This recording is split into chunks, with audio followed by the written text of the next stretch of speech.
Pengguna jalan tol Lapung Palembang mengeluhkan kondisi jalan yang terdapat lubang yang dapat membahayakan keselamatan dan mengurangi kenyamanan pengguna jalan tol. Berdasarkan video yang beredar di media sosial terlihat beberapa mobil mengalami ban bocor lantaran menghantam lubang yang belum ditambal.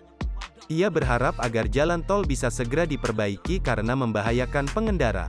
Aduh, Bapak pemerintah tolong dong, ini tol dari Lampung arah Palembang di KM 312 ban saya pecah karena banyak lubang dader. Iya, tadi sepanjang jalan udah ada perbaikan tapi mohon segera diselesain Pak. Aduh kacau banget Pak, ini bahaya banget Pak. No, di belakang ada lagi no Pak. Oh, ada korban lagi ya? Dia ban bocor depan ya? Iya Pak, tolong Pak. Ini bahaya banget Pak, asli Pak. Mohon segera dituntasin Pak. Terima kasih. Jangan lupa subscribe, share, komen, dan like ya.